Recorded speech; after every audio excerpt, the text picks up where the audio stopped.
What's going on, guys? You already know what it is. Today is match day. I'm super excited. I'm kind of nervous at the same time, but I'm just glad that I'm getting a match in, and I'm glad that I can showcase my abilities, and I hope that I play well. Now I need to eat a good breakfast, and then I need to eat a good lunch, and I just need to mentally prepare myself for this match because this is going to be a very important match, and if I play well, I can sign with this team and get some highlights, get some footage of the first half of the season, and hopefully send that footage to agents, make my way up to a higher level. That is my end goal. I'm not gonna settle for 3rd division, 2nd division, 4th division. I wanna play 1st division.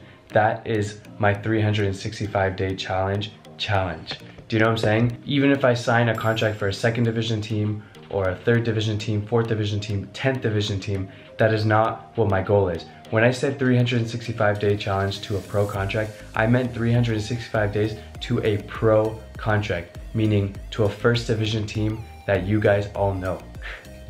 Do you know what I'm saying? I know it sounds crazy, it sounds impossible, but that is my end goal. My goal is to sign for a 1st division team, and until I make that happen, I'm gonna keep vlogging. I might need more than 365 days. This 365-day challenge might continue into a 500-day challenge, a 400-day challenge, a 370-day challenge. We all just have to wait and see. But I'm gonna continue vlogging, and I'm gonna show you guys every step of the way. I'm gonna continue chasing my dreams and finding my way into 1st division. That is my goal, to play in 1st division. So I'm not gonna stop until I get there. Right now, like I said, I'm gonna eat a good breakfast, and thanks for staying tuned and thanks for following me on this journey, because you guys definitely push me and motivate me to keep going and motivate me to keep releasing videos to you guys. So I'm glad you guys are here, and I hope you guys are here to stay. So I will catch you guys in a little bit.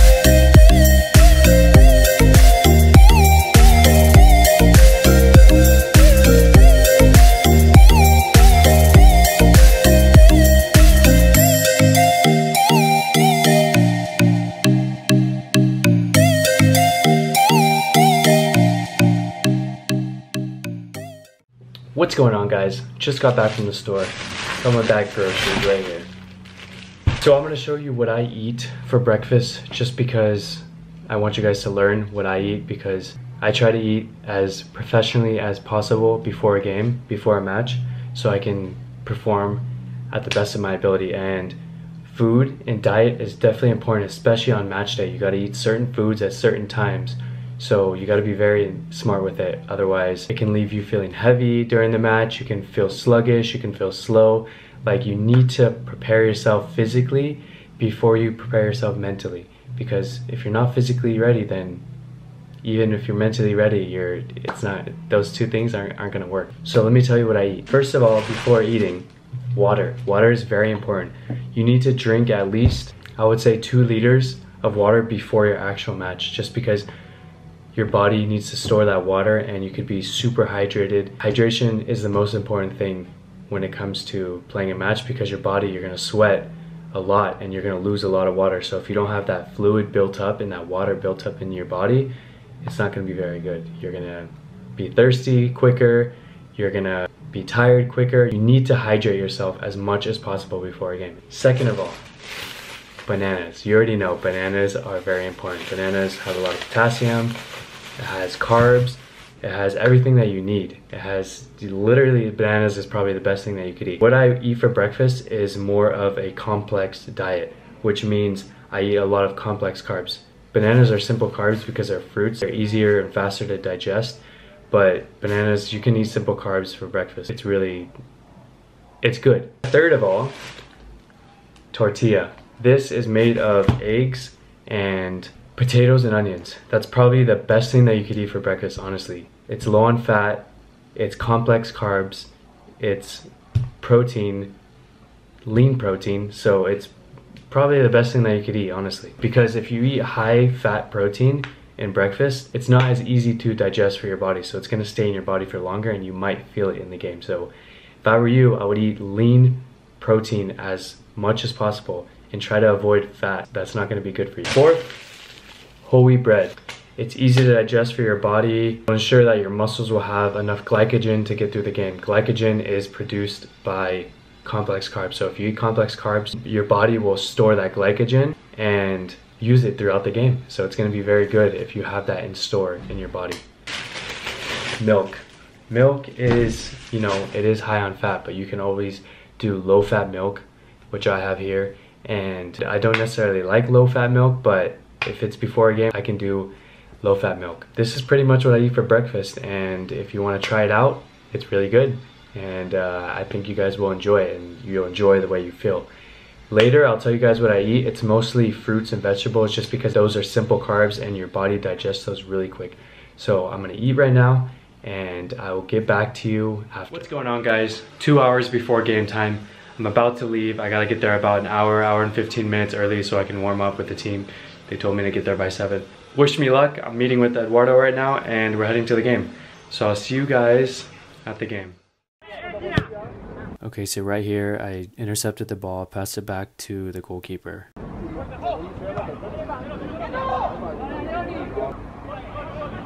Over here, I took the ball, passed it, got the ball back.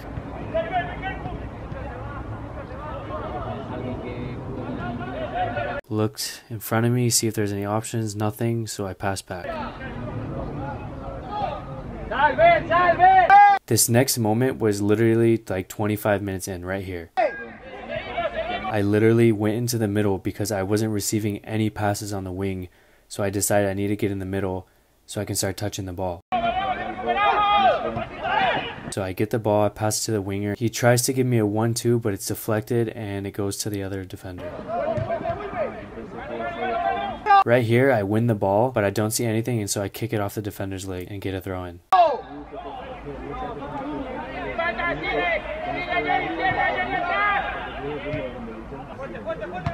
Here, the ball is in the defense, so I just want to clear it out and not do anything risky.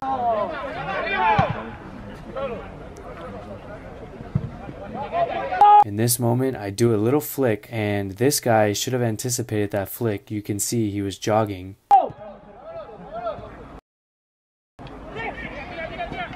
This is when I start drifting more into the middle and getting out of my position, which is on the wing, because I want to be more involved. Pass the ball to him, he has a poor touch. Right here, I just played it safe because I saw 2 players making runs on the right side of me.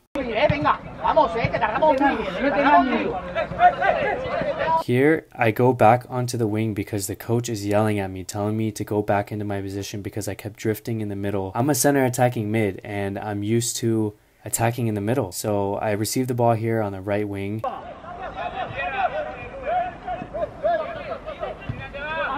I'm waiting for that 1-2 over the defense, but he can't get it over the defense. Here, I get the ball, I do a 1-2, get the ball back, I see the left winger running down the line.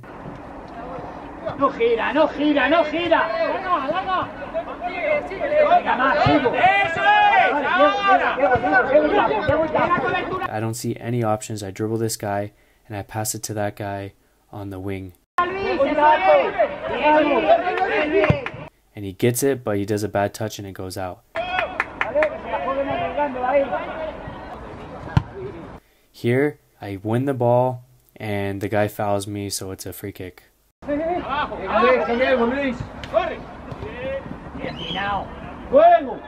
Here, I get the ball, look for that 1-2.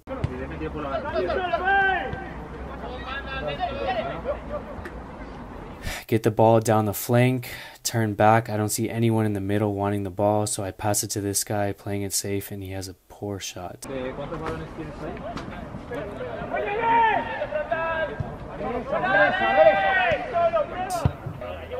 Here I receive the ball on the flank, dribble one guy here, and dribble the next guy, and he fouls me. And that's it.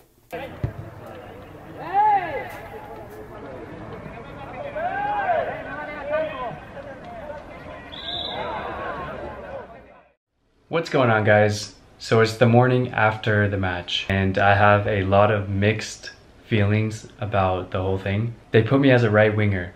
I've played right winger before, but that's not my position. My position is center attacking mid. And I talked to the coach before the match and I told him where I played, and he didn't put me where I play. He put me as a winger, and I didn't get that many touches to the ball. I'm gonna be completely honest. When I was on the wing, I barely touched the ball. Like for 20-25 minutes, I literally touched the ball maybe 2 or 3 times. It was very frustrating because I wanted to touch the ball more, but I wasn't receiving the ball. So I started drifting towards the middle, as you guys saw, and I started getting more touches to the ball. I started getting more involved into the game. And then I started getting yelled at from the coach saying, why aren't you being in your, stop going into the middle? Why aren't you in your position? You're on the wing. It was just very frustrating because I couldn't play the way I wanted to play. And when I did play the way I wanted to play, I was doing well and I was getting yelled and criticized for it. After the match, I spoke with the coach, and apparently he wants me to play for the B team. He wants me to sign with the club, which is a good thing, but he wants me to start on the B team, train and play some games there for a month or 2, and then I'll move up to the first team, which I'm not very happy about, to be honest, because first of all, I trained with the team once. Second of all, I played 45 minutes and I played really well, I feel like, compared to all the other players that were playing, and they all have experience together and chemistry, and I have no chemistry or no experience with any of them. I managed to play decent, I feel like. But what do you guys think? Leave a comment below and let me know what you guys thought of my performance. I feel like I played well for lack of experience with the team, lack of chemistry with the team. I'm still slightly jet lagged. I'm not fully fit. I'm not trying to make excuses, but I just feel like in my circumstances, I feel like I didn't really get a chance to prove myself, and it's just unfortunate. It's unfortunate that I didn't get to play in the position that I wanted to play, and I didn't get to do the things that I wanted to do. And when I did talk to the coach, he said that there's just too many players in my position for me to play on the first team right now.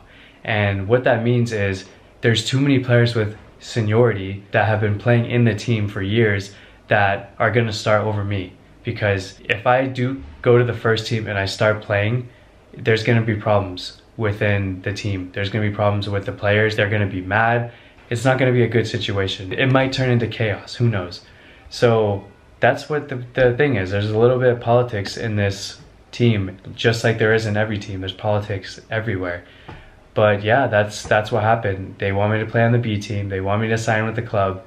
And they said in a month or 2, they'll move me up to the first team. I want to believe them that they'll move me up to the first team, but I kind of just, I don't know what to believe right now. So I'm going to think about this, and I'm going to search for a different option. If I don't have an option, then I'm going to have to sign with this team and play with their B team, which is not really what I want because I don't want to play at that level. That's 6th or 7th division. And I'm not feeling that. I'm really not feeling that. So we'll see what happens, but thanks for making it to the end of the video. As you can see, I'm not very happy with what happened. I feel, like I said, personally, I played decent. It wasn't my best performance, and I only say that because I didn't get that many touches to the ball. I didn't get to really show what I can do on the field because the players just weren't passing to me. I was open so many times on the right side of the field, and I just wasn't receiving passes. And not until I started going into the middle of the field and trying to get the ball and trying to become part of the game did they start passing me, because they saw like, oh shoot, he's changing the game, he's making stuff happen. But I'm just disappointed with just the team performance, and I'm disappointed with the coach and what he said and what he had to say. But at the same time, I'm thankful for the opportunity, and whether it works or not for me, I'm happy. I'm happy with the experience. So that's what happened, and it's life. But yeah, as I said before, thanks for making it to the end of the video. If you're new, hit that subscribe button. Make sure you give me a thumbs up, and I'll see you guys tomorrow.